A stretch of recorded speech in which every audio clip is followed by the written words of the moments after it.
la suite de notre travail en abordant cette fois-ci en grand 2 la notion d'approximation décimale.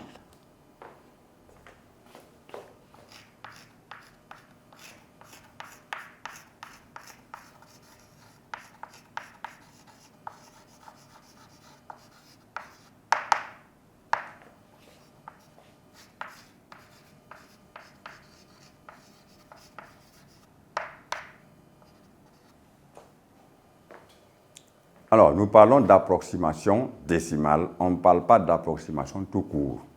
Pourquoi? Parce que nous ne pouvons donner des approximations qu'à partir d'un nombre décimal choisi avec le nombre de chiffres après la virgule que nous voulons. Voilà pourquoi nous parlons précisément d'approximation décimale. Ceci, nous devons choisir un nombre décimal quelconque.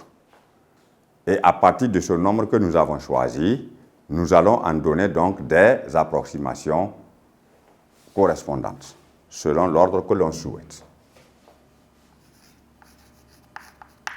Nous prenons par exemple le nombre A, petit a, tel que A égale 21,5178, par exemple. C'est un exemple parmi tant d'autres. Alors, nous décidons maintenant de déterminer un certain nombre d'approximations décimales de ce nombre A. Nous avons plusieurs étapes à parcourir pour donner les approximations afin de voir qu'est-ce qu'une approximation et comment on la détermine. Alors, nous avons un nombre décimal, ici, qui comporte dans notre cas 4 chiffres après la virgule. Cela veut dire que les différentes approximations que nous allons donner ne peuvent pas dépasser les 4 chiffres après la virgule, puisque à chaque fois, nous allons encadrer le nombre A, comme nous venons de le voir tout à l'heure, par 2 autres nombres décimaux consécutifs. Consécutif veut dire quoi? Des nombres qui se suivent de façon directe. Dans ce cas, nous voulons déterminer ces approximations ainsi qu'il suit.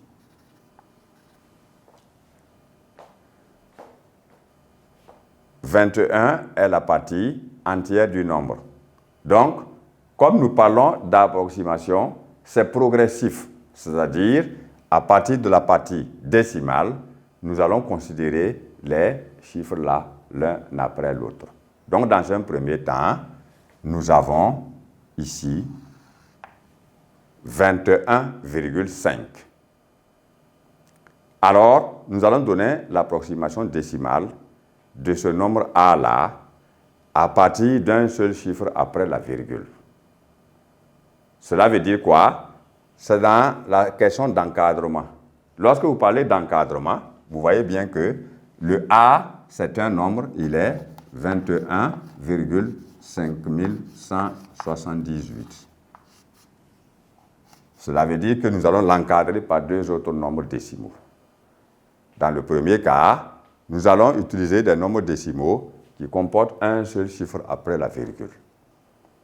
Alors, le premier nombre décimal à un chiffre après la virgule, c'est 21,5.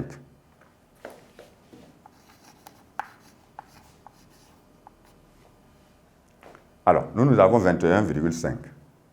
Si vous voulez compter, après le nombre décimal 21,5, quel est le nombre décimal suivant à un chiffre après la virgule? C'est 21,6.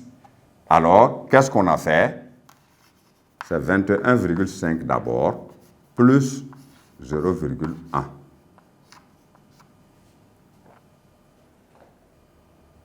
Alors, ce qui nous permet donc d'avoir 21,5 qui est inférieur à 21,5178, c'est-à-dire le nombre A lui-même que nous avons choisi.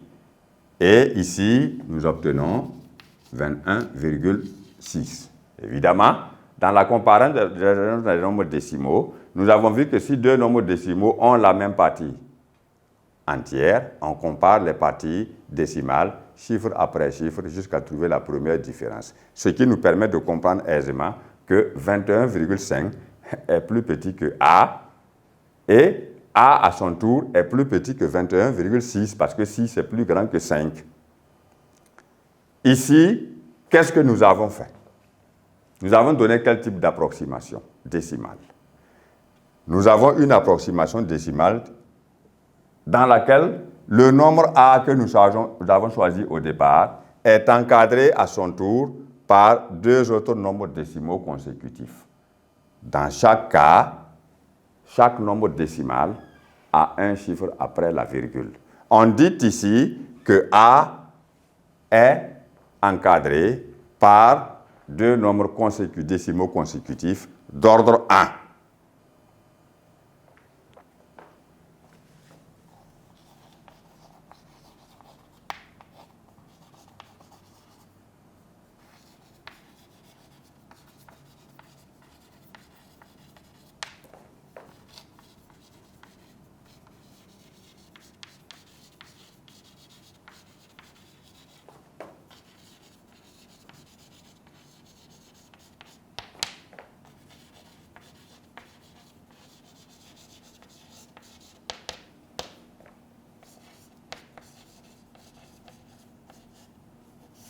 D'ordre 1.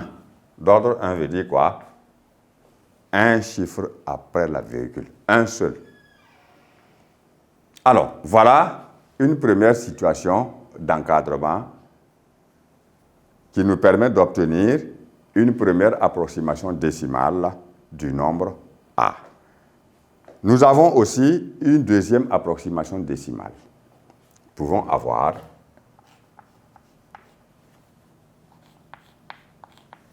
Nous avons travaillé donc avec la première décimale. Nous passons maintenant à la deuxième, c'est-à-dire 21,51.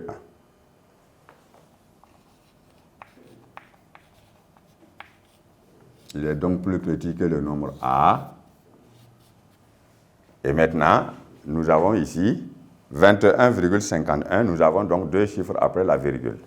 Pour trouver l'approximation décimale correspondante, qui donne effectivement le plus grand nombre, c'est ajouter 0,01 au lieu de 0,1 ici.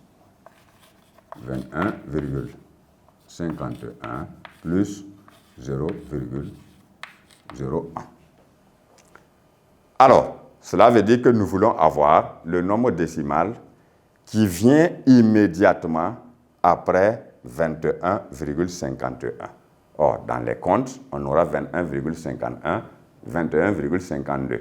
Et pour obtenir 21,52, on a ajouté à 21,51 le nombre décimal 0,01, ce qui nous permet d'obtenir 21,51 inférieur au nombre A que nous avons choisi, qui est à son tour inférieur à 21,52.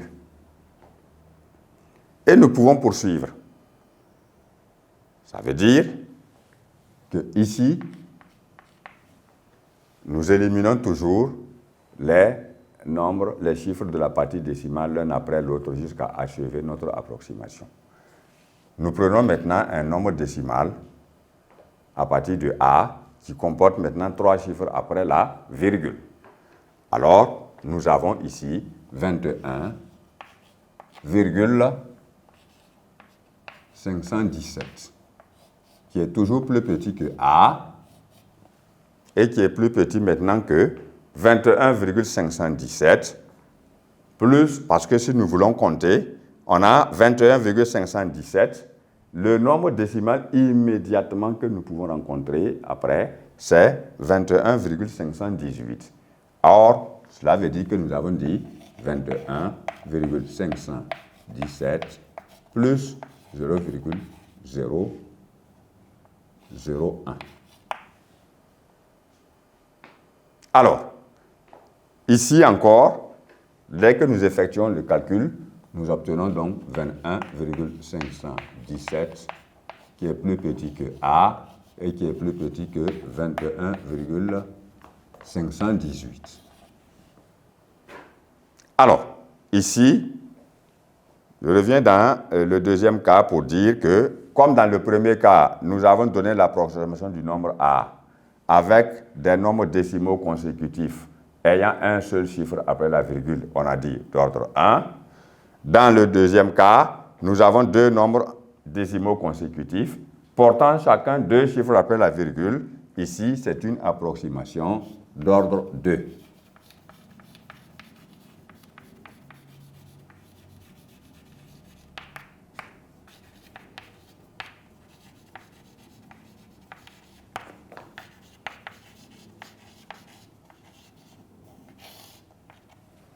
Et enfin, nous constatons que le nombre A que nous avons choisi au départ se trouve compris maintenant entre deux autres nombres décimaux consécutifs où chacun porte 3 chiffres après la virgule.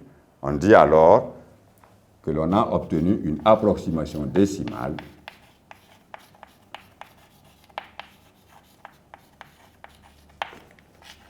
d'ordre 3.